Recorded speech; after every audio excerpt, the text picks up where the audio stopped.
Nuevas jornadas de este tiempo de vino, el que tenemos durante estos miércoles del mes de mayo en la terraza de Navaleno. Aquí estamos pues con Diego Muñoz, que es uno de los causantes, ¿no? Diego. Muy buena, Chusca, muy bien, muy contento. Empezamos hoy, sí. Bueno, la verdad que esto nos permite, la actividad y tu trabajo, el trabajo de Gonzalo, traer gente a Navaleno que sería muy difícil a lo mejor que vinieran, ¿no? Estos carteles, si los ves en otros sitios de España, mucha gente no se lo cree. Sí que hay grandes catas en muchas ciudades y demás, pero cuando la gente viene aquí a dar una cata y le decimos el número de gente que hay apuntada y el resto de compañeros que han venido otros años, la verdad que es digno de alabar, porque hacer esto en Navaleno es bastante difícil.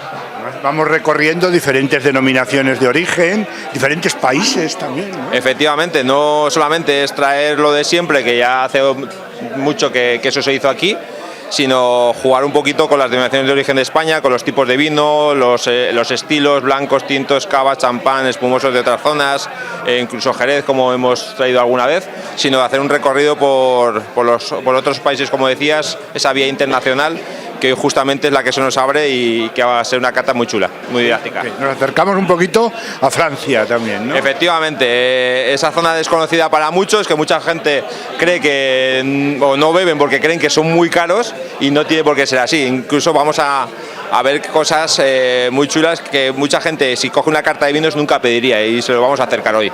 Estamos con Alejandro Porres también. ¿Qué tal, Alejandro? Hola, un placer estar con vosotros. Y a nosotros que estés aquí, también en Navaleno, en este tiempo de vino.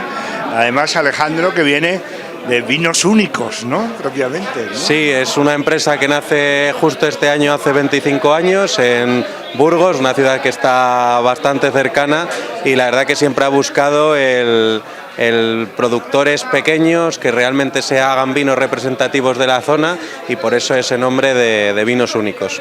Claro, y acercándonos a Francia, además, que es una de las zonas vitivinícolas más importantes que tenemos del mundo, ¿no? Sí, a nivel calidad yo creo que no hay otro país como Francia, tienen muchísima tradición.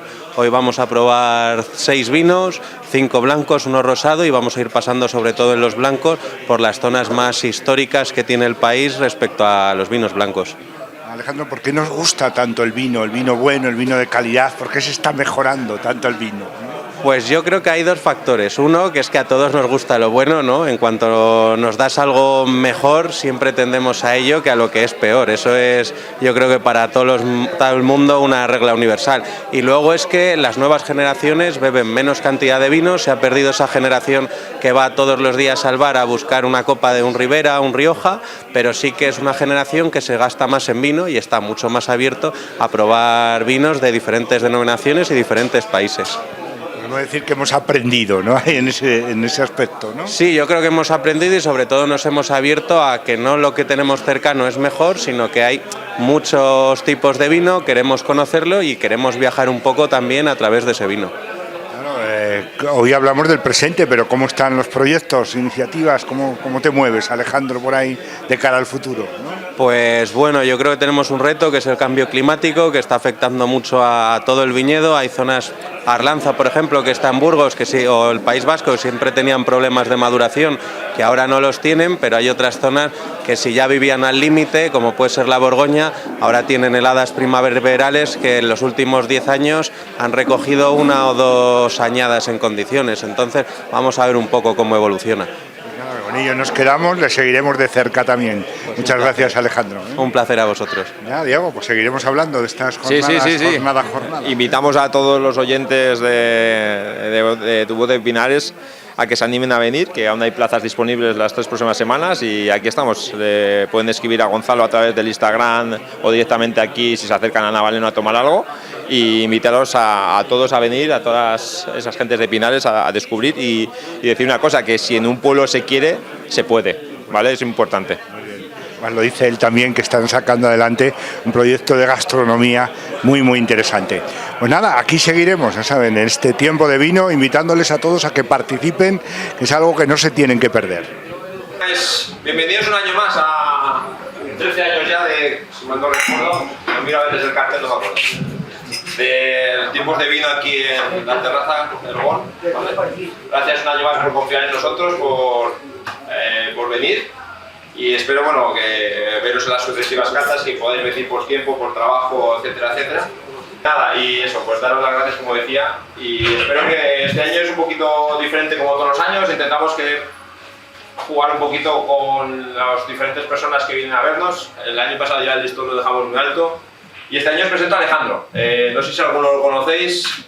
Alejandro es el sobrino de Paco y Maribé, de Vinoteca El Lagar. Voy a poner primero Vinoteca El Lagar, no Alma Vinos Únicos primero, porque Vinoteca El Lagar fue lo primero, ¿vale? Una vinoteca pionera en España que allá por los años 90 se fundó en Burgos con la idea de vender vinos de diferentes zonas y que costó bastante sacarla adelante. Luego ya se fundó Alma Vinos Únicos, como se conoce hoy en día. 25 años que hacen este año, por cierto, bodas de plata. Y es algo muy peculiar porque esta empresa familiar, al cual ya no sé cuántos comerciales sois, por cierto, antes los conocía a todos, ahora era imposible. Vende vinos de todo el mundo, para toda España, parte también, si creo que vendéis algo al extranjero también, y es una de las 3 empresas más potentes a nivel comercial de vinos que hay en este país, ¿vale? Que se dice pronto. Alejandro es un experto en vinos franceses, si se puede decir así, experto. Le gusta mucho, obviamente, el país vecino, sobre todo es un experto en Beaujolais, pero hoy no vamos a catar Beaujolais, ¿vale? Y sí, la vecina Borgoña. Y cuando le propuse la cata, nada, en menos de 10 segundos me dijo que sí. Él venía aquí a Navaleno, que ya había estado, por cierto, y dijimos, ¿qué hacemos la cata? Entonces se me ocurrió que, como sé que a mucha gente aquí en Navaleno le gusta el tema de los vinos blancos, y cuando se hace una bodega, normalmente las bodegas que nos rodean no tienen casi vinos blancos, le propuse, ¿por qué no hacemos una cata de vinos blancos? Cuando son las catas más didácticas que hay, cuando la diferencia entre los vinos es mucho mayor, que obviamente los vinos tintos se igualan mucho más, y lo hacemos del país vecino y jugamos con las 5 grandes zonas de Francia, y dijo, trato hecho. Yo, pues haz lo que te dé la gana. Y tal cual, así fue. Y esto es lo que ha elegido él. Yo no voy a presentaros ningún vino ni nada, ni deciros nada. Cualquier duda en Petit Comité ya sabéis que luego me podéis preguntar. Y luego nos ha traído un 6º vino que nos ha donado Alma Vinos, que también lo presentará él, ¿vale? O sea, tenemos un 5 más 1. ¿Vale? Y os dejo con Alejandro, ¿eh? ¿Vale?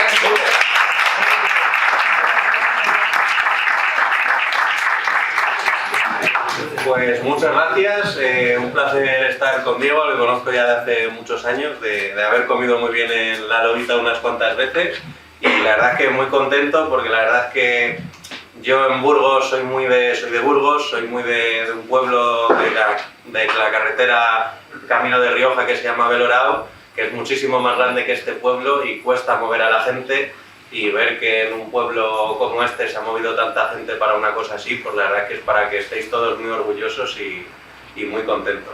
Espero estar al nivel de la gente que ha venido, Juanjo, Andrés Septién, Diego, que son todos unos máquinas en su campo, y hoy vamos a empezar a hacer un pequeño viaje por todo Francia, recorriendo un poco las que son las 5 zonas más importantes de vino blanco que tienen, todas muy diferentes, y os voy a avisar de que bebáis bastante vino, porque yo suelo meterme mucho en la historia y igual alguno os aburrís. Vamos a empezar con el Sagrio.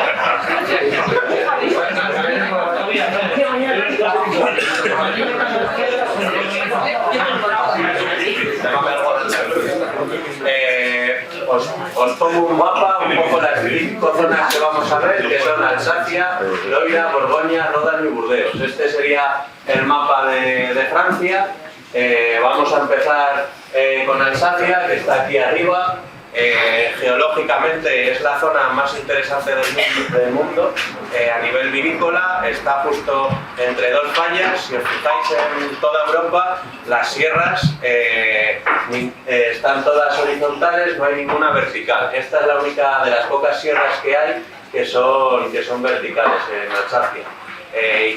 Son 2 placas que chocan y de ahí forman los bordos.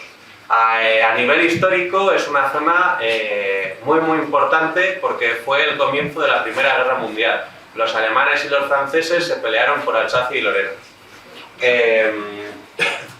Por eso, mientras zonas como Champagne o Borgoña fueron completamente destruidas, como era el premio, y además eran zonas muy ricas de minerales.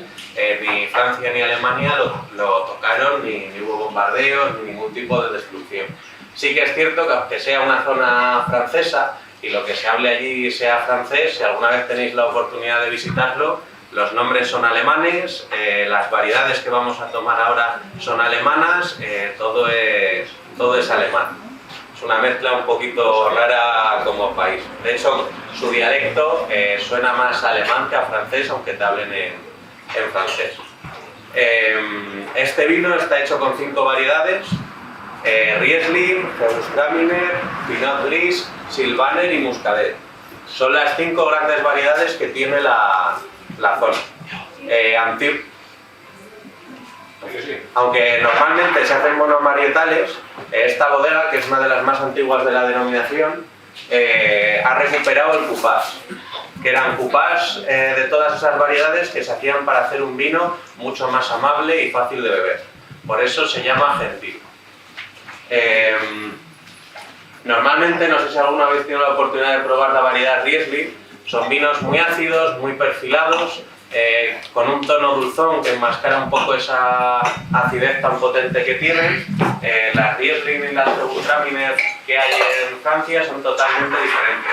¿Por qué? Porque la Riesling alemana se vendía en los mercados nórdicos antiguamente, y la Riesling de Alsacia, que era Riesling francesa, buscaba un mercado que era el francés y el inglés, ya que el máximo importador de vino mundial durante la Edad Media era Inglaterra.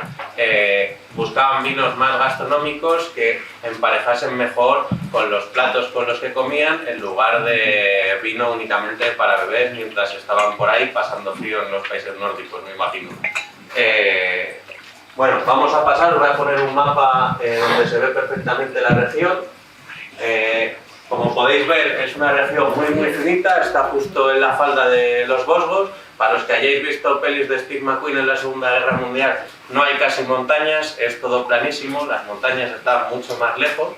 Esto está completamente en la falda y es una tirita muy fina, que apenas tiene 5 kilómetros de ancho, pero que llega a tener hasta 150 kilómetros de largo. De hecho, hay una ruta, si a alguno le gusta ir con la bici, que recorre todos los viñedos, que es preciosa. Si tienes piernas, porque es larguita, El pueblo más importante que hay en la denominación es Colmar, que está en la parte media-baja, pero los mejores viñedos son los que veis en esta parte, los puntos 1, 2, 3, 4, que es de donde vienen sobre todo los viñedos que estamos catando ahora. No sé qué os parece el vino. Espera, que no, eso. Vale, prisa, este es bebedor. Este es de los vuestros. Yo creo que este es el vino que más os va a gustar a todos, es el vino más fácil de beber. Luego ya nos vamos a meter con otros vinos con otros matices. Es un vino muy aromático, ligero, muy expresivo. Tiene mucha acidez, pero está escondida detrás de muchas cosas, entonces... Sobre todo la acidez de la punta de la lengua, sobre todo. He puesto un vino un poco ahí. Suena vino blanco. Además, un poquito de esta bodega que es una de las míticas, ¿verdad, Alejandro? Sí, yo creo que es de las, junto con Weinbach y Trimbach, como veis son todos nombres muy franceses, son las 3 bodegas históricas. De hecho, yo creo que esta es una de las 2 bodegas más antiguas de Francia.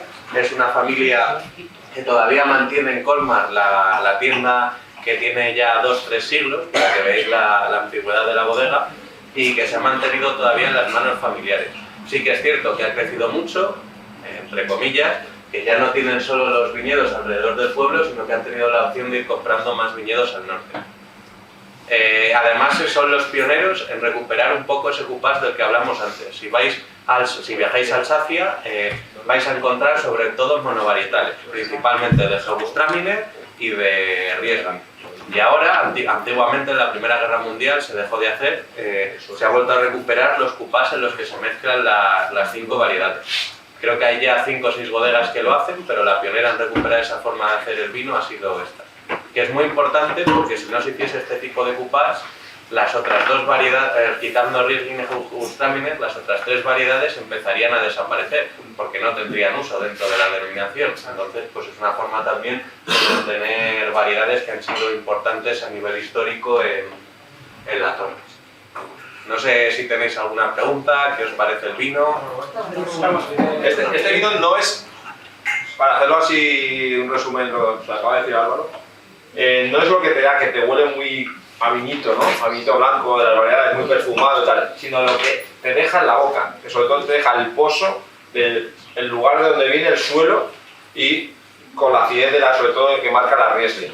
¿Vale? Luego la Gewürztraminer, ¿os acordáis que es esa uva que daba esos perfumes de rosa y tal y cual? Las otras dan otros perfiles. Pero sobre todo es lo que deja en la boca al final, que te invita a seguir bebiendo y no es ese vinito frutita. Sí, ¿vale? Que estamos acostumbrados a tomar como vinito blanco, ¿vale? Aunque es un vino muy aromático, sí que es cierto que luego es un vino que te hace salivar. Y todos estos vinos que te hacen salivar son proclives a que bebas más y te marca una acidez que hace que te limpie sobre todo los platos grasos. Si tienes una chuleta o un pescado bastante graso, toda esa acidez te va a limpiar para que disfrutes todavía más de la comida. Que es una nueva forma de maridar que está surgiendo ahora, donde antiguamente se ponía un chuletón y se ponía un vino tinto muy tánico, muy potente. Ahora lo que se busca más es un vino, puede ser también tinto, pero que tenga una acidez muy marcada, o un champán que te limpie toda esa grasa para que no se te haga tan pesada la comida. En resumen, nada que apuntar ahí, perfecto. Pero bueno, él es el sommelier y yo soy un bebedor, él lo marida mejor. ¿Alguna pregunta por ahí? ¿Cómo son estos vinos? ¿Tienen trabajo de lías, barrica? Sí, allí se trabaja en pudres muy grandes de madera. Me sabe un poco a por eso. No sé Sí, si lleva trabajo de barrica o qué. Se dejan los depósitos 2-3 días con las lías y luego se lleva a pudres muy grandes de 800 a 2000 litros de madera. De hecho, esta bodega, se me olvidaba, es famosa porque de los 5 depósitos en uso más grandes del mundo y más antiguos, tiene 2. Santa Catarina, pues, como se diga en francés, es el depósito más antiguo, además está certificado por el Récord Guinness, que todavía está en uso, y ahí es donde hacen su vino de más alta gama. Pero en la zona sí que ha sido siempre tradicional el tener pudres, que son depósitos de madera muy grandes, que usan durante muchísimos años. A más años tiene el depósito, normalmente mejor calidad suele tener el vino que echas dentro, porque necesitas muchísimo más tiempo para que haga ese proceso de oxigenación. Pero sí que es cierto que lo hace de una manera en la que absorbe menos cosas negativas de la madera. Pero claro, tenerlo parado tanto tiempo, económicamente muchas veces no es rentable, entonces siempre se tiende a echar el vino de mayor calidad que tiene el vino. Entiendo entonces que por la acidez y por el tema de la barrica son vinos de guarda, que se pueden guardar tiempo. Yo no le tendría mucho tiempo de guarda porque la forma de elaborada y la idea que tiene la bodega o la que tiene la zona cuando hacía esos cupás eran vinos para beber fácil, para tomar en 1 o 2 años. Pero sí que es cierto que la mayoría de vinos de Alsacia están diseñados para beberse con mucho tiempo. Yo tuve la suerte hace 9 o 10 meses de estar en la zona con varios productores y probar incluso un vino que tenía 80 años, una Pinot Gris, y era un vino que se mantenía muy bien. Entonces, ver vinos blancos que tienen esa capacidad de aguante, quitando en zonas como Borgoña, es muy difícil de ver. O sea, que son vinos que tienen mucha capacidad. Pero en este caso, el que hacen de cupás no está pensado para aguantar mucho tiempo en la botella. Esto, el alcohólico, 13. Poco. Los vinos de allí no van a tener mucho grado normalmente, a no ser que alguna añada calidad que repunten un poco. Pero normalmente incluso 12, 12 y medio, 13 o... Sí, quitando el último blanco que vamos a probar, que es el de Burdeos, el resto de vinos vienen de zonas frías, relativamente, pero comparado con lo que tenemos en España son muy frías. O sea que vamos a tener, para llegar a grados alcohólicos a lo que estamos habituados aquí, ellos ya tienen que buscar ya la sobremaduración. Alsacia también es una zona muy conocida por sus vinos dulces. Sí, pero sobre todo el Riesling y por la elaboración. Luego vamos a ir en las diferentes zonas. En el siguiente vino en Alsacia también hay un vino dulce muy famoso, pero en Loira, que me diga, hay un vino dulce muy famoso, pero en Alsacia es porque unos vinos que se llaman de vendimia tardía.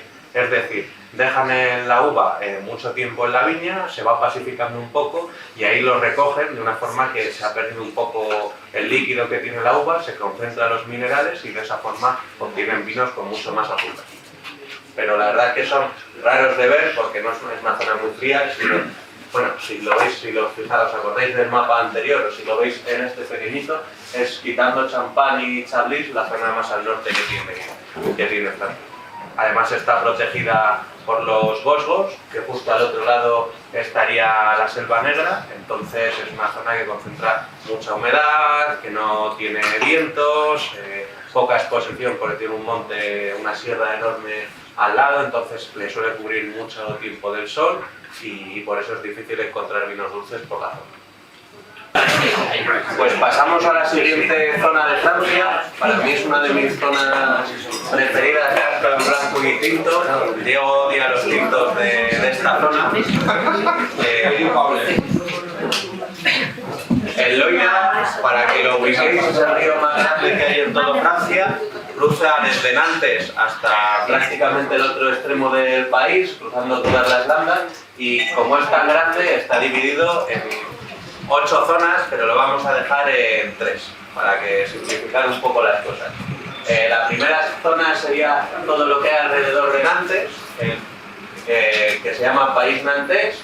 Luego tendríamos todo lo que es Saumur, Anjou y Touraine, que sería otra zona.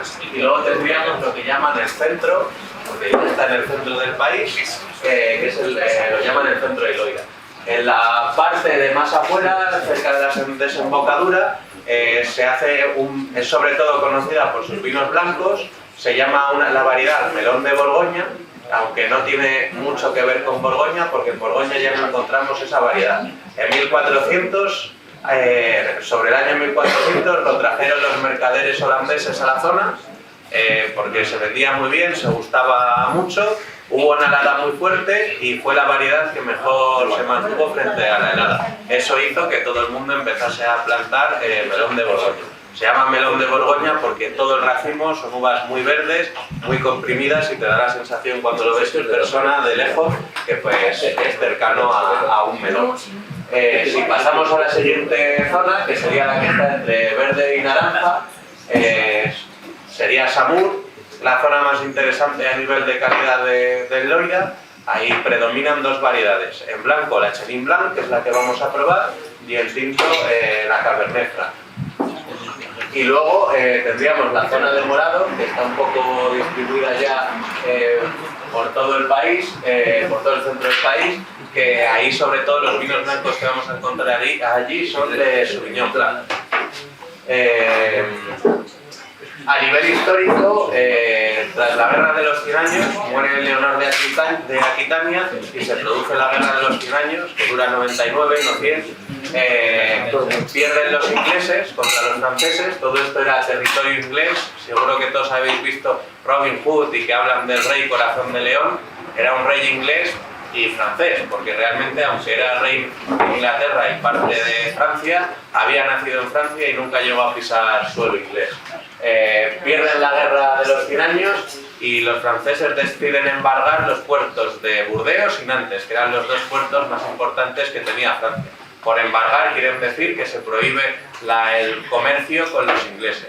A los españoles nos vino muy bien porque eso hizo que los ingleses, en busca de vino, que eran los mayores compradores y no lo podían fabricar en su país porque no se daba la vid, bajasen, y allí empezó el vino de Ribeiro, que fue muy importante durante una época. De hecho, Cervantes le dedica libros y hace mucha mención incluso en el Quijote. Luego bajan a Oporto y finalmente bajan a Jerez, que para mí es la gran joya que tenemos en el país a nivel vinícola. Pero volviendo un poquito al Loira, primero hay un boom de comercio en la zona de Nantes, se hace melón de Borgoña, y cuando se embarga el puerto de Burdeos, la gente sigue queriendo vino, pero empieza a solicitar un vino de mayor calidad. Y ahí se empieza a hacer la Chenin Blanc. En principio la Chenin Blanc se hacía para vino dulce, como estábamos hablando antes. ¿Por qué? Porque hay mucha humedad, muchas nieblas, y esos bancos de niebla hacían que se produjese lo que se llama pobrelumbre noble, que es un pequeño hongo que extrae el agua de la uva, lo va chupando y deja la uva prematuramente pasificada. Entonces, cuando elaboraban vino con esa uva, les salía dulce. Posteriormente lo empiezan a plantar en un montón de zonas, también va bajando la cantidad de humedad que había antes, puesto que el río antes ocupaba 5 o 6 veces más de lo que ocupa ahora. Si queréis alguna vez la oportunidad de viajar por la zona o ir a ver los preciosos chatós que tienen, que hay una ruta de chatós impresionante, os va a parecer un río enorme. Pero si veis los mapas que había antes, era casi como un mar.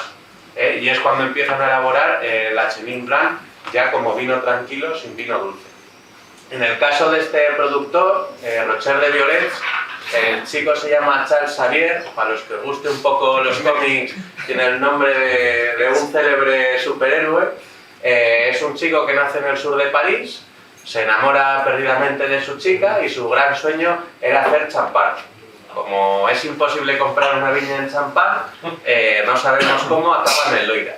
Y le acaban comprando el viñedo a una señora que acababa de enviudar y que tenía un viñedo pequeño pero muy bonito y una pequeña bodega metida en la cueva. En esta zona es muy tradicional, hay cuevas de calcáreas que han ido la gente antiguamente haciendo su bodega a base de ir limando la montaña poco a poco.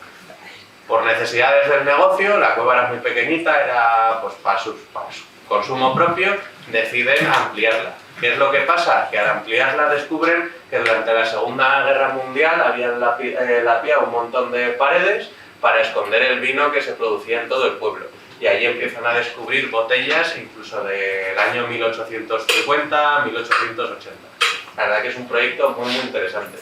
Luego es uno de los primeros en combatir con el cambio climático. En el Loira pasaron de tener problemas con la maduración a tener problemas con el exceso de calor y con las heladas en primavera. Y un compañero suyo fue el primero en poner en la viña con él un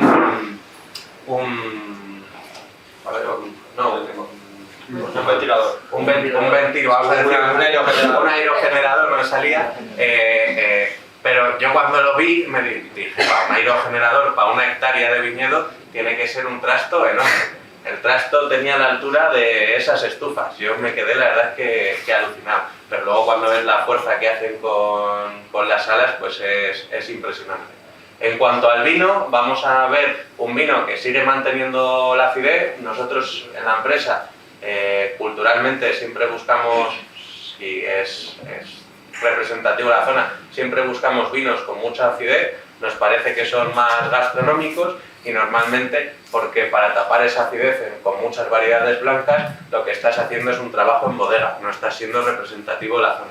En este caso es un vino que tiene mucha acidez, pero vamos a ver que la variedad es muy diferente a la anterior y nos va a dar mucho más volumen. Lo vamos a sentir un vino muchísimo, os lo vais probando, que podéis ir catando. Ahora ya me lo he bebido, ya. Perfecto.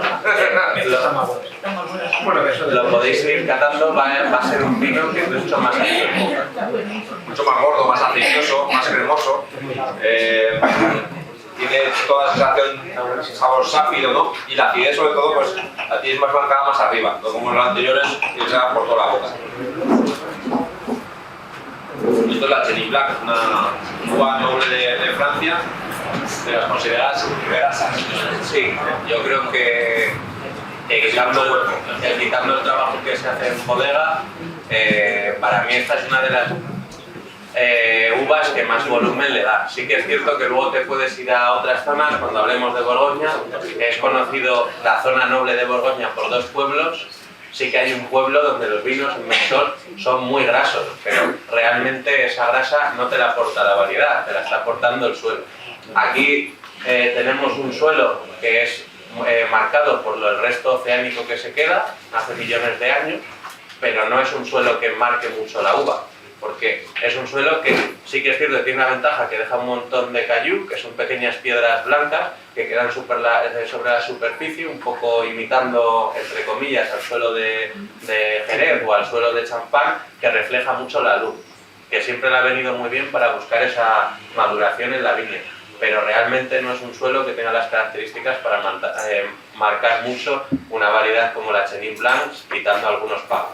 Remarcar también que en esta zona, en cuanto a vinos tintos, Si hablamos de los 5 o 6 mejores elaboradores, los más míticos de todo el país, aquí encontramos uno que sería Clos Rouillard, que la verdad que es muy conocido, es el típico vino que vais a ver en las cartas de las estrellas Michelin, pues las grandes subastas cuando se dice que se ha vendido una botella de 1980 y algo por miles de euros, pues seguramente uno de los productores icónicos o que salgan este tipo de cosas sea Clos Rouillard. Que a mí no me gusta. Es el que decías antes, a mí me gusta, es Cabernet Franc. Bueno, para otra cata que hagamos, a él no le gusta la Cabernet Franc porque sí que es cierto que tiene unos tonos a pimiento verde, finalíticos, que no le encaja a todo el mundo. Pero bueno, Ha habido apagón. ha ido a favor. Tengo virus.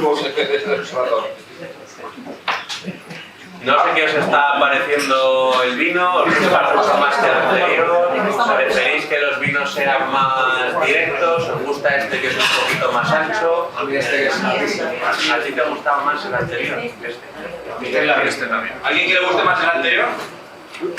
Mira, yo le caigo un 50-50, casi un 40-60 aquí. Pero no está más. Sí, el otro te pide que me tomas de misa y este no. Un vino mucho más de estar sentado, de estar comiendo. Está tranquilo, se te llena la boca. El otro te pide más. El otro era un vino mucho más rápido, que es lo que hemos hablado, que te hacía salivar y que Este no lo un vino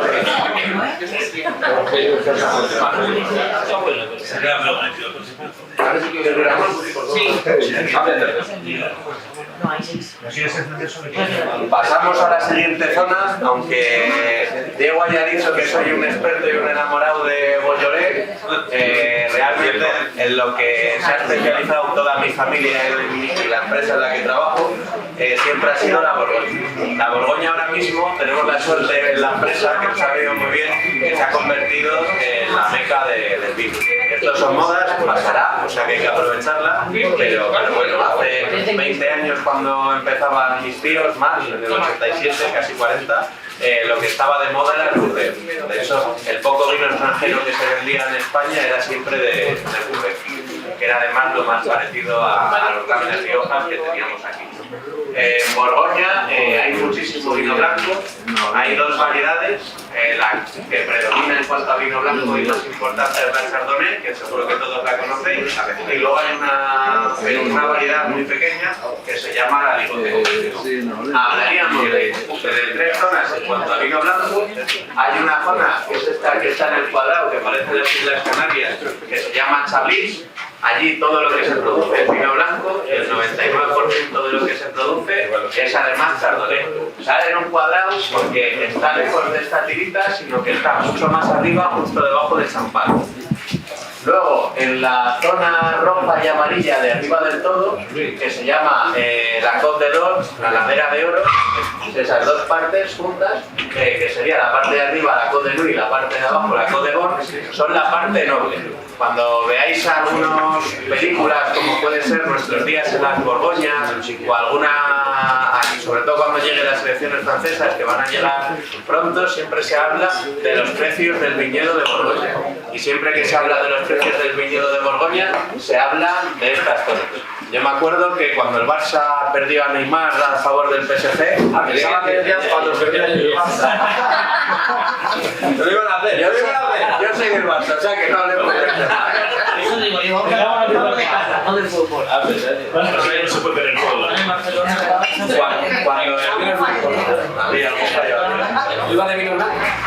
Cuando el Barça vendió a Neymar por 222 millones, al mes siguiente, en la zona de Borgoña, en la Côte de Bord, la Côte de Nuit, que me diga, se había vendido un viñedo de 20 hectáreas por el mismo precio. Y quitando además el trozo bueno, ese no le habían vendido. Que en Francia había muchas bromas de que habían vendido a Neymar sin flequillo, ¿no? Sí. Pues bueno, dentro de esa zona noble hay dos pueblos míticos de vino blanco. El primero es Mersol, que ha sido siempre el vino del pueblo. Eran gente más trabajadora, más humilde, era un pueblo más de clase obrera, que eran los vinos que hemos dicho antes, grasos. Y justo un poquito más al norte encontrábamos Chassagne-Trechet, que era ese vino de la nobleza, de la gente rica, donde encontrábamos vinos muy afilados y perfilados. Y un poquito más al sur, ya en la zona azul, hay una zona que se llama Busegón, que es muy conocida también por el vino blanco, sobre todo porque encontramos la mayor parte de aligoté. Pero bueno, volviendo al vino que estamos catando ahora, estaría en la parte roja, en la parte amarilla, en la parte más arriba de la parte amarilla. Es una bodega muy tradicional, ahora mismo la llevan las dos hermanas, una de ellas, la bajita, si las veis, parece un dúo cómico, una es una chica de 1,90 fornida que parece salida de Alemania, la otra mide 1,60, delgadita y famosa en toda la zona por tener una mala hostia y un carácter que no te puedes ni acercar a ella. La otra, en cambio, es un trozo de pan. Solo deciros, lo comentaba Diego antes, David Silva, el jugador de fútbol, que es muy amigo mío, va a Borgoña porque hacen un torneo de fútbol entre productores y exjugadores famosos y le tocó entrenar con esta chica porque, bueno, trabajamos con ella y dijimos, pues tal, ella hace de entrenadora, la pequeñita. Hay bodegueros que no quieren jugar en ese equipo del miedo que la tienen. Las broncas del cojón. Pequeñita, pero matona. Es una bodega muy pequeña, que solo trabaja en el viñedo de este pueblo. En Borgoña es muy habitual que tú tengas cachos de parcela, está todo muy parcelificado. Para que os hagáis una idea, el Ribera del Duero tiene más tamaño que Borgoña y en Borgoña hay 117 denominaciones de origen, para que veáis la cantidad de parcelas. Y normalmente nadie tiene una sola parcela, es algo muy raro que alguien tenga una parcela. Normalmente una parcela que puede tener 0,7 o 0,9 de una hectárea, la comparten 5 o 6 agricultores. Por eso es muy raro que una persona solo tenga vino en ese pueblo, las pedanías de alrededor. Normalmente un elaborador tiene vino en varios pueblos diferentes porque tiene parcelitas muy pequeñas, es lo que ha ido consiguiendo arrendar o herencias que ha ido teniendo la familia o lo que sea. Pero en este caso ellas tienen todo familiar y solo de este pueblo de Mersol o de las pedanías. Si alguno se ha fijado en la botella, que esto siempre llama mucho la atención, el tapón es de rosca.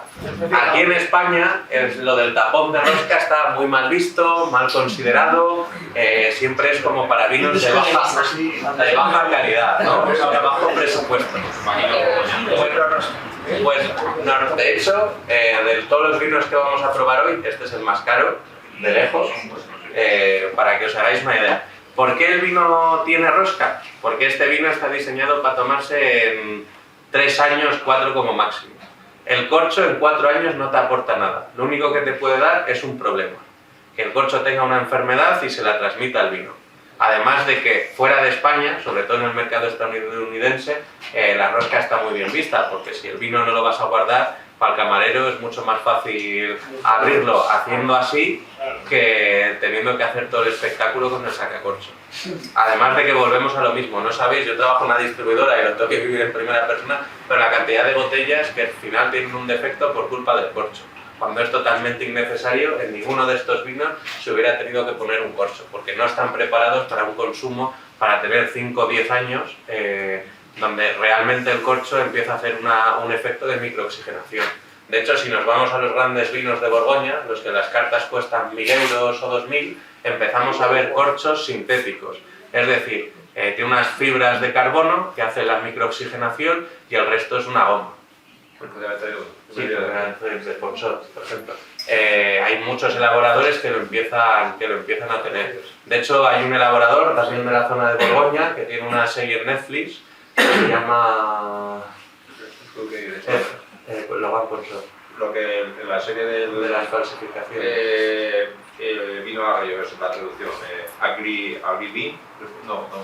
Bueno, si buscáis Logan Ponsot en internet lo encontráis. Tiene un libro y tiene una serie en Netflix. Es un chico que va, un gran elaborador de Borgoña, está en Estados Unidos en una subasta y de repente en la subasta sale un vino suyo de, no me acuerdo qué año era ni de qué pago, pero bueno, sale un vino suyo que es de esos que se venden por una cantidad de dinero disparatada.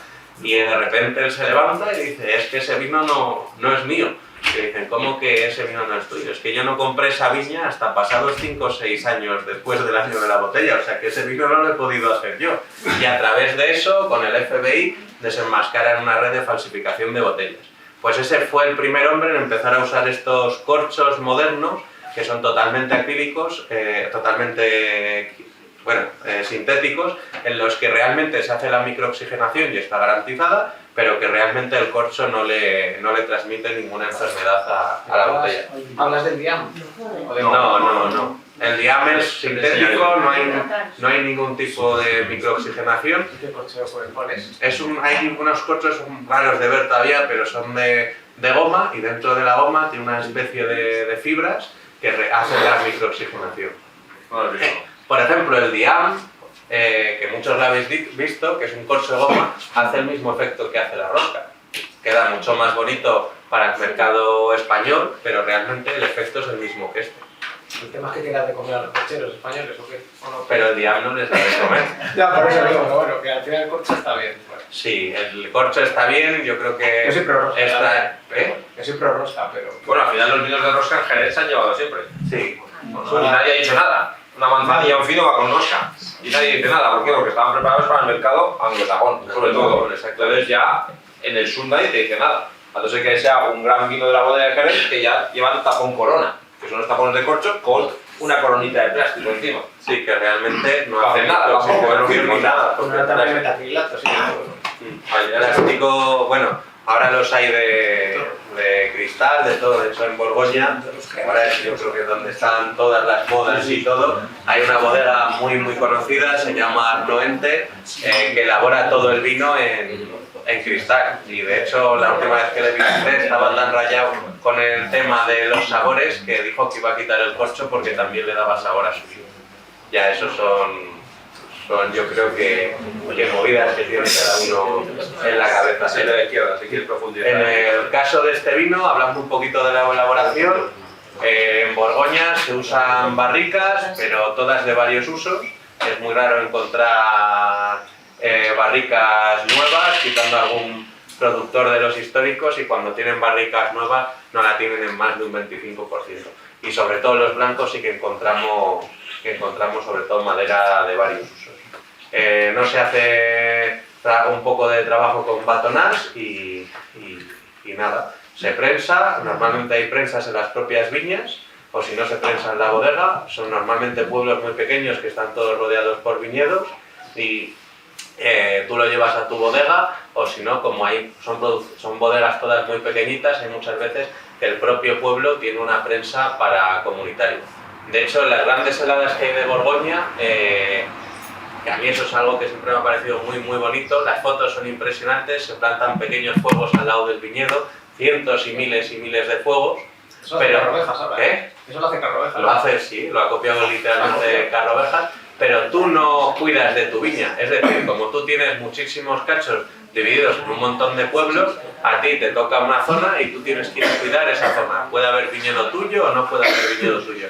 Y eso es muy bonito porque en Borgoña hay una tradición de cuidarlo del resto como si fuera mío, y de hecho la denominación está controlada por ellos mismos, son los propios productores. Entonces, si hay una tendencia a tratar bien el viñedo, o el viñedo tiene una categoría, en cuanto alguien de alrededor lo empieza a hacer mal, son los propios vecinos los que te presionan. Es decir, cabrón, estás haciendo las cosas de pena, a ver si por tu culpa nos van a quitar a nosotros la categoría del viñedo, porque lo estamos compartiendo. Y entonces pasas de vender una botella a 20 euros a venderla a 10, porque en Borgoña, incluso en la misma Lareda, puedes encontrar un Gran Cru que se vende la botella por 600 euros, 10 metros más abajo un Primer Cru que la botella se vende por 100 euros, o un Village que la botella se vende por 30. Imagínate que un Primer Cru lo estás compartiendo vosotros en toda esa mesa, pero como él ha decidido hacer las cosas mal, porque es un vago, porque le ha tocado de herencia a la viña y no le interesa, o lo que sea, perdéis la categoría. Y todo vuestro viñedo pasa de venderse la botella a 100 euros a venderse a 30. Entonces, por supuesto que todos le vais a presionar. Y si le tenéis que cambiar por el cuello, también. Pues bueno, eso es un poco la cultura que tienen allí. Que muy bien por unos lados, muy mal por otro, ¿eh? Todo tiene puntos negativos. Pero bueno, la verdad que ahora mismo... Lo mejor, ¿eh? ¿Qué? Lo suyo es lo mejor. Sí, yo creo que a nivel vinícola es una zona que... ¿Eh? Y a nivel de Ah, que sí, se venden ellos como somos los Sí, mejores. ellos se venden como que somos los mejores. Luego, para los que hayáis probado el vino, que yo creo que casi todos os lo habéis acabado ya.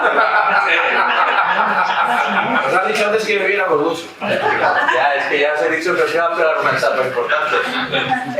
Este es un vino más perfilado que el interior, menos ancho, pero más ancho que el primero. Es ahora mismo el tipo de vino que se busca en los restaurantes, yo creo. Bueno, digo, lo puedo decir mejor que eso, pero es el vino perfecto ahora mismo para una comida, porque se pega casi con todo. Es un suelo que tiene mucho fósforo, que tiene un poquito más de volumen para ser una chardonnay y te llena mucho la boca. Es sobre todo el olor. Aromáticamente es embriagable. Te gusta olerlo todo el rato. Y tiene algo que te dice, bebe y sigue bebiendo, por eso Borgoña, el blanco es algo maravilloso. Yo soy, bueno, y el tinto. Yo soy muy fan, entonces cuando consigues algunas botellas y de vez al año te bebes algún pepino gordo, pues mola mucho. Sí, esos toques en este caso de este pueblo que tiene mucho fósforo son muy adictivos. Muy adictivos. En nariz, porque es un olor que aunque no estás habituado y es muy... te llena mucho la nariz, te gusta mucho. Y luego en boca, porque la variedad está diseñada para que sea completamente una aguja, sea acidez, que te vaya rápido de principio a fin, pero como luego tienes ese suelo tan calcáreo y con esos matices de fósforo, pues enseguida te llena la boca. Que además, la forma en la que te llena la boca es un poco ilusión. Pues luego si lo analizas mucho, realmente no te está llenando. La verdad que es un vino muy seductor, que engaña, está muy bien. Yo creo que por eso nos gusta tanto a todos. Sí. Vamos al siguiente vino, pasamos al Valle del Ródano. El Valle del Ródano está dividido en dos cosas, el Ródano Sur y el Ródano Norte. Si lo veis aquí, de Aviñón para arriba, esta pequeña parte sería el Ródano Sur y esta pequeña tirita sería el Ródano Norte. Aunque son la misma denominación, porque son el mismo departamento, que sería la misma provincia, son dos zonas completamente diferentes. El Ródano Norte es de las zonas más frías en cuanto a climatología que hay en todo Francia, y el Ródano Sur, que está cerca de la Provenza, sería de las zonas más cálidas. En el Ródano Norte solo hay dos variedades, que sería la Syrah en tinta, todo lo que se planta por allí en tinto es Syrah, y en blanco sobre todo encontramos la Viognier, que es la variedad que vamos a probar ahora. Este es uno de los productores más icónicos que hay en todo el Ródano Norte. Él empezó en los años 70 a producir vino. Sí que es cierto que el Ródano Norte es una zona que se empieza muy tarde a producir vino de alta calidad y sobre todo de manera profesional. Y si hay una zona que destaca, un pueblo que destaca por encima de todos, es un pueblo que se llama, una zona que se llama Corrotí. Este productor es de esa zona. Dentro de esa zona hay una pequeña ladera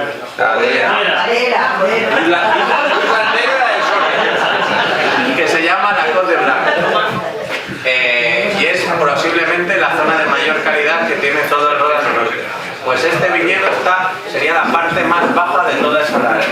Lo vais a tener que completar vosotros.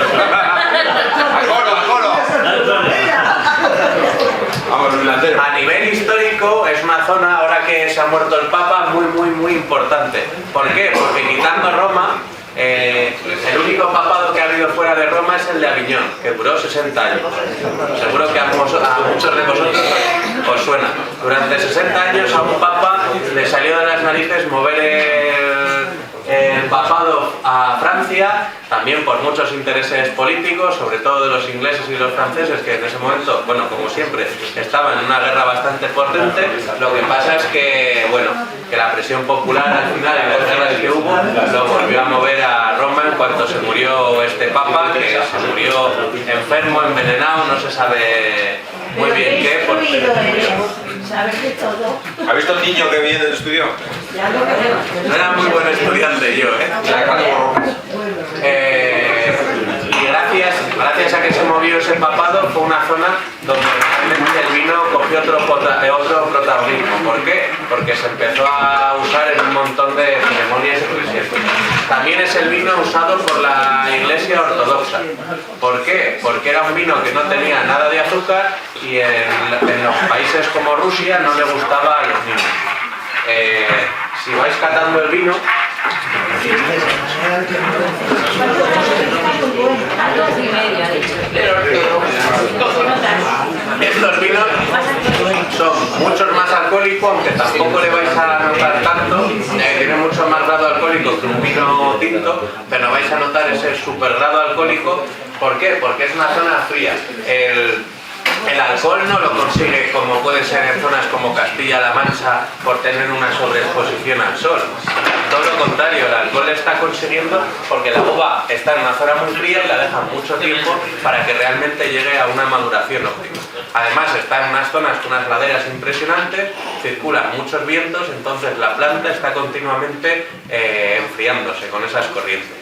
Para mí es de mis vinos blancos preferidos y tiene esto sí que tiene una capacidad de guarda para tenerlos 10-15 años y cuando le vuelvas a abrir el vino va a estar prácticamente igual. Pero ahora que las bodegas tienen la lucha más alta por el cambio climático, esta gente en Francia ni saldrá bien el cambio climático, ¿no? A esto les ha dado igual.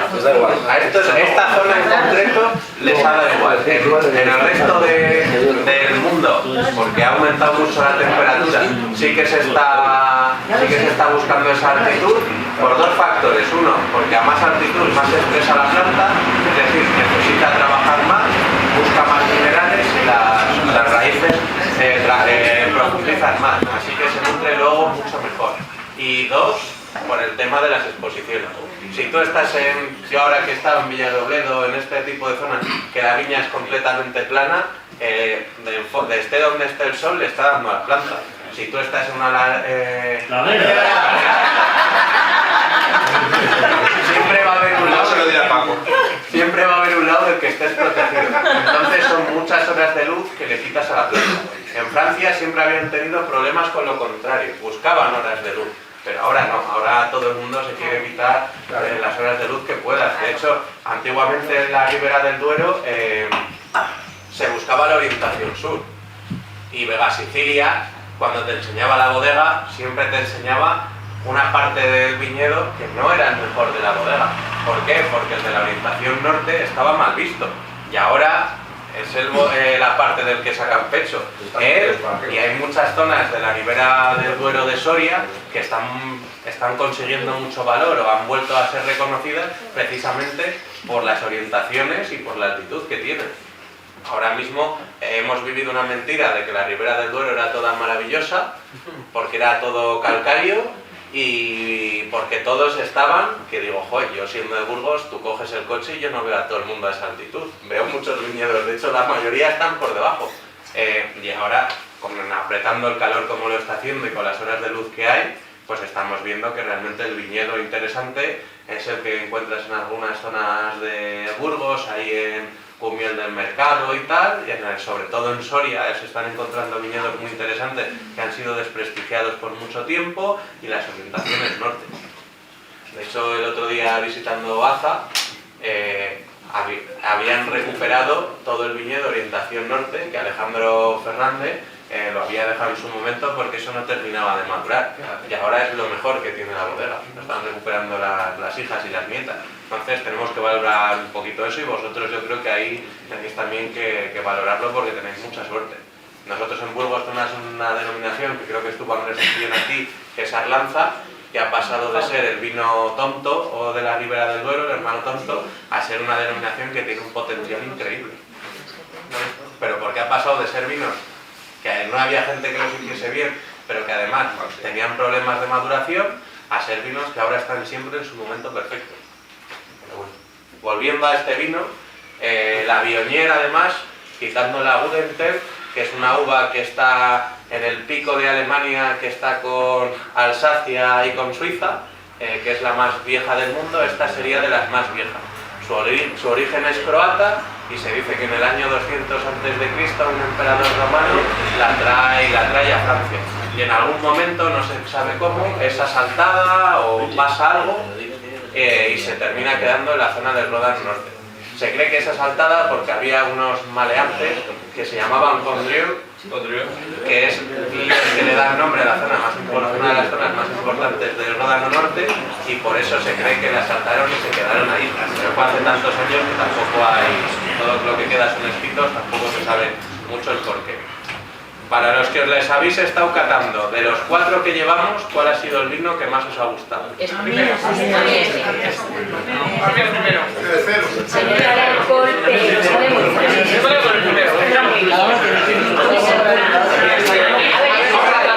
Espera, el primero, levantad la mano.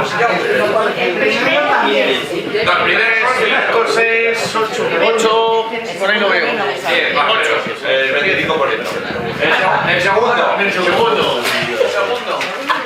Para abajo, estoy adelantado. El tercero, Borgoña. Ya sabía yo que nos íbamos aquí. De momento Borgoña. ¿Y este? Está en un 25, 35, 55. Pasamos al último vino blanco, es el de Burdeos. Burdeos yo creo que para los españoles tiene que ser la zona francesa más conocida para todos. A finales de 1800 hubo un piso muy importante, se llamó la Filosera. Aquí llegó un poquito más tarde, arrancó con todo el viñedo que había en Europa. En aquella época fue el coronavirus de la viña, vamos a decirlo así. Un coronavirus que desde que empezó en Francia hasta que llegó a España pasaron 2 o 3 décadas.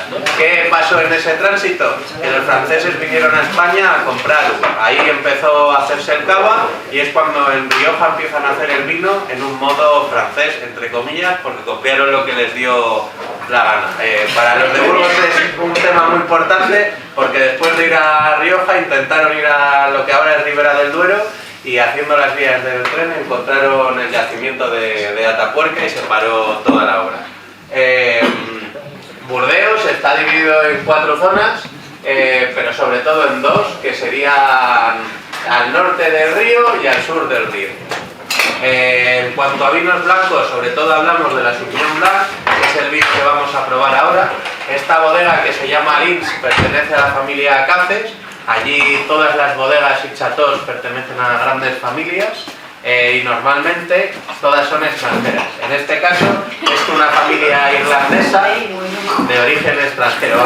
En este caso es una familia irlandesa que decidió llamar a uno de sus vinos o de sus bodegas, porque tiene 2, Lins, en honor a un alcalde de la Revolución Francesa que había en la parte del Médoc, en un pueblo muy pequeñito, que luego también fue alcalde de Pauillac. Se ve que le fue muy bien durante la Revolución Francesa porque fue tocando ayuntamientos importantes. En Burdeos se hacen vinos, aquí sí que vamos a notar una zona muchísimo más cálida. De hecho llevan muchos años con un problema de temperaturas porque les salen vinos alcohólicos y la forma que tienen ellos de elaborar el vino no ayuda mucho, pero esta es una bodega familiar que siempre ha luchado un poco en contra de lo que se ha hecho en Burdeos históricamente, porque ven que la forma de elaborar vino no se adapta al problema que tienen en la región. Son vinos que tienen mucha madera. Si antes hemos visto que los vinos siempre han estado en fudres o en barricas de madera vieja y de varios usos, aquí nos vamos a meter en maderas nuevas. ¿Eso qué le va a dar? Pues que el proceso de elaborar el vino es muchísimo más corto, le va a dar esa microoxigenación que necesita muchísimo más rápido, pero a cambio va a hacer que el vino sea mucho más tánico y le va a aportar un volumen haciendo un poquito de trampas. Entonces vamos a encontrar un volumen mucho más intenso que en el resto de vinos que hemos catado. Por eso le hemos dejado un poquito para el final. A nivel histórico, contar que la zona de Burdeos tiene más o menos la misma historia que en antes, está vinculado a la Guerra de los 100 años y entonces prácticamente el proceso histórico que tiene es el mismo.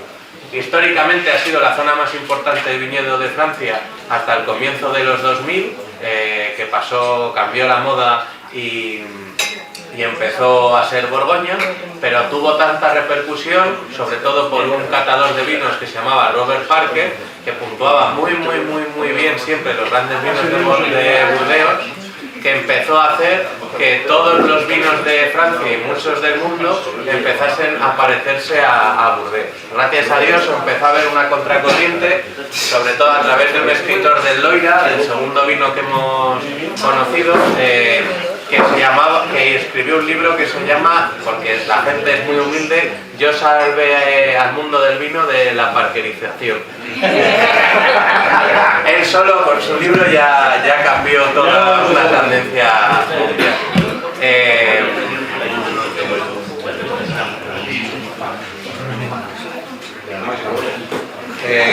Un poco la zona sí que es cierto que es mucho más conocida por los vinos tintos, pero siempre ha sido vinos creados para tener mucha más guarda. Son vinos mucho más poderosos, de una zona más cálida, es mucho más a lo que se podría hacer en España, pero para mí son vinos que, viniendo de lo que venimos, y eso que este vino le vendo yo, tampoco quiero dejarle mal, son mucho más difíciles de beber o de adaptar a un público, sobre todo a un público joven.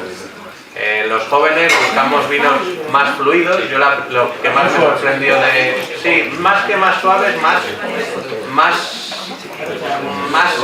vino. En Francia hay una frase o una forma de denominar los vinos que se llaman vinos de sed. Yo la primera vez que viajé a Francia por trabajo en el mundo del vino, lo que me sorprendió es que había chavales de mi edad, de 18, 19 años, alrededor de botellas de vino. Yo en España solo les he visto alrededor de cubos de cerveza. ¿Por qué? Porque te ibas a Beaujolais y descubrí que había unos vinos tan fáciles y tan fluidos que en cuanto te pones entre 4 amigos, te abres una botella y a jugar unas cartas o cualquier cosa, cuando te has dado cuenta, yo que tengo la desgracia de llevar siempre el vino cargado de coche, sus amigos se han ventilado las ¿Por qué? Porque son vinos que tienen un poco el factor del primer vino. Son vinos de ser fáciles, que te hacen salivar. Entonces, ese tipo de vinos se han enganchado mucho más rápido al público joven que esos vinos de Rioja o Ribera del Duero, pesados, con mucha madera, pues que a una persona joven, si lo comparas con una cerveza, se le hace mucho más fácil la cerveza. O que en momentos de calor, pues a mí, por ejemplo, no me pega beberme un Ribera del Duero, busco mucho más un vino más fresco, con menos grado alcohólico, y además hay que tener en cuenta, sobre todo vosotros que aquí lo habéis bebido mucho más, mi abuela siempre y mi padre, en su pueblo no tenían agua corriente, y mi abuela y yo que me he criado en casa de mis abuelos, por eso tengo tan buena relación con mis tíos, siempre te decía, hijo, ¿cómo vas a beber agua? A ver si te vas a poner malo.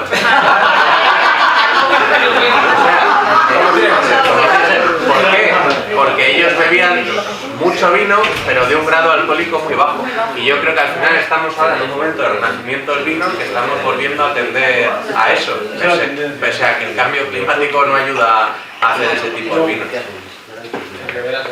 En Ribera, Rioja, Castilla-La Mancha son zonas con mucho grado. Al final te tienes que ir a lo que hemos hablado antes, zonas de Soria o zonas con mucha altitud o suelos muy especiales que no lo encuentras en la mayoría de sitios.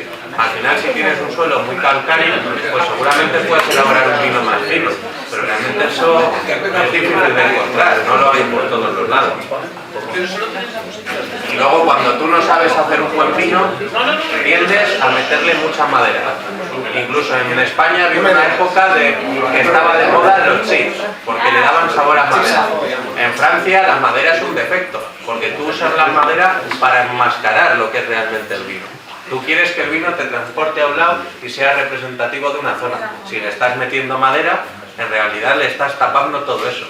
¿Cuándo está bien la madera? Cuando es de varios usos, que no le va a aportar tanto sabor, o cuando el vino es una mierda, y entonces pues mejor que sepa madera. Ahí está el problema de los dos. Y después, yo creo que hemos sido un poco injustos con este vino, pero ahora si hiciésemos la pregunta de ¿a cuántos ha sido el que más les ha gustado este vino? Muy pocos levantaríais la mano. No, le he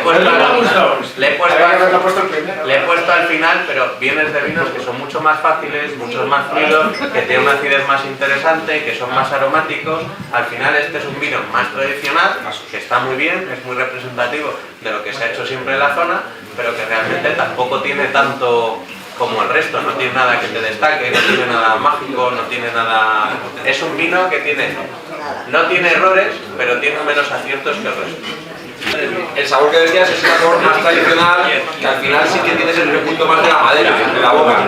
Vuelvo a lo de antes del principio. No es lo que te da, es lo que te deja. Entonces los sabores que te dejan los vinos al final es lo que te invita a seguir bebiendo o prefieres beberlo más despacio para que te deje más foso en boca. Y eso es un vino más, como ha dicho él, para estar sentado, no para beber a nivel. Hay gente que busca esto, entonces hay vino para todos los públicos. Y hay que buscar, cada uno tiene que buscar su vino. Y el que no ha encontrado todavía su vino, el que no le gusta el vino es porque no ha encontrado todavía su vino. Por eso te seguís de Qatar para seguir a ver si encontramos que... Ah, ya está, sí, señor. Pasamos al último vino, de este, muchas botellas. De este no os he traído mapa, sería de la zona de Provenza, está justo debajo del Ródano Sur y es una zona tradicional de rosado. De hecho, a nivel de rosados es la más conocida del mundo. He traído un vino rosado y no un vino blanco porque al final el rosado me parece el gran desprestigiado del mundo del vino. En las catas del vino tinto no pones un rosado, en las catas de vino blanco no pones un rosado. Ten cuidado, que Ribera ahora está en auge, ten cuidado. Está en auge. Pero cuidado, el vino, incluso en Ribera del Duero, que está en auge, están en auge los rosados baratos. Nunca ha sido, tú coges una carta de vino para un restaurante y a la hora de comer nunca te fijas en los rosados. Incluso yo que me dedico a ello y se supone que debería fijarme, siempre es un cacho de la carta, incluso la de Diego, que pasas a toda la gente. No, lo que pasa es que en Valladolid está pegado esa Tocibón para mí es la gran casa de vino rosado que hay en Francia, porque tradicionalmente allí había una uva que se llamaba Tibouret. Desgraciadamente de esta variedad solo quedan 12 hectáreas, de las cuales 11 las tiene esta bodega que está intentando mantener esa variedad.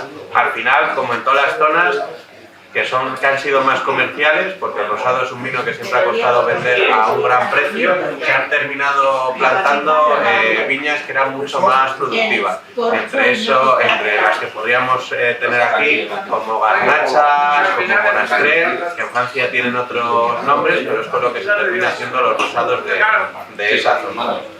Ahora hay una moda de los rosados de Provenza.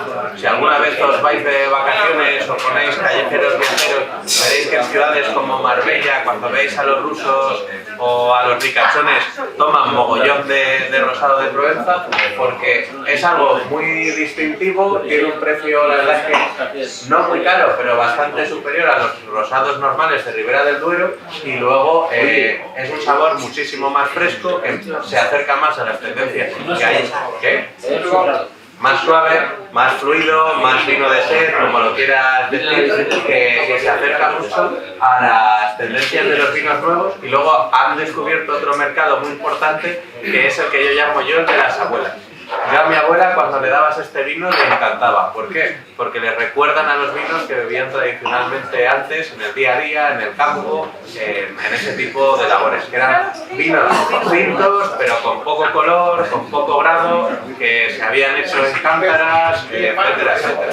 Entonces son vinos que están retomando. Por eso lo he traído, porque al final es un tipo de vinos que nunca entra en las cartas, que nunca está reconocido, y sobre todo de esta bodega que ya os digo, para mí es muy especial. Venga, que quieras un poco. Para mí es muy especial porque está manteniendo una variedad que si no desaparecería. Ya os digo que de las 12 hectáreas que quedan, 11 las mantiene esta bodega, y no son precisamente una variedad tan productiva como las que tiene el resto de bodegas, o sea que lo hacen un poco más por amor a su zona que por eso. Pero también, joder, nuestra empresa siempre hemos apostado por las variedades autóctonas, porque al final ahora se empieza a hablar de ello, grandes productores y tal, pero desde que pasó lo de la filosera, nosotros lo único que hacemos es hacer injertos. Cuando tú haces un injerto, estás plantando literalmente la planta de la que viene el injerto que has plantado.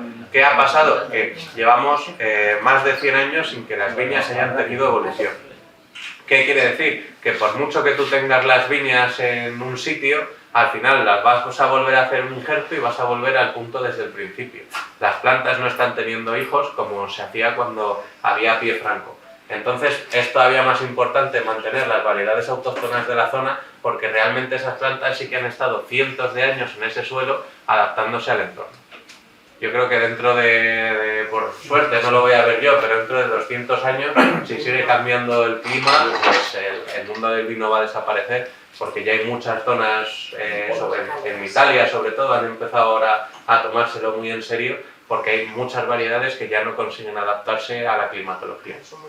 Entonces, al final, si tú tienes la Riesling de Alsacia o de Alemania, si tienes la Chardonnay de Borgoña, igual, o tienes un tempranillo de Castilla-La Mancha, que por cierto es del mismo clon que en Ribera y en Rioja, y lo intentas llevar a una zona que sea cálida, dices, bueno, como sobrevive a la calidez de España, va a sobrevivir a la calidez de Italia, pero al final tiene suelos tan distintos, o no tiene tantas lluvias, o siempre hay un factor que hace que la planta no se termine de adaptar. Y si seguimos sin tener plantas que se adapten y además quitando variedades autóctonas porque son menos productivas, pues la viña está condenada a desaparecer y llevamos muchos años avanzando en esa dirección.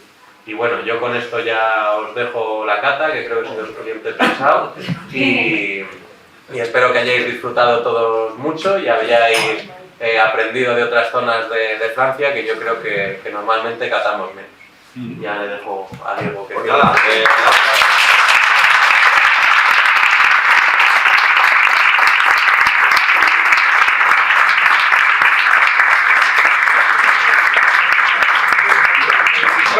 Bueno, y este es Alejandro.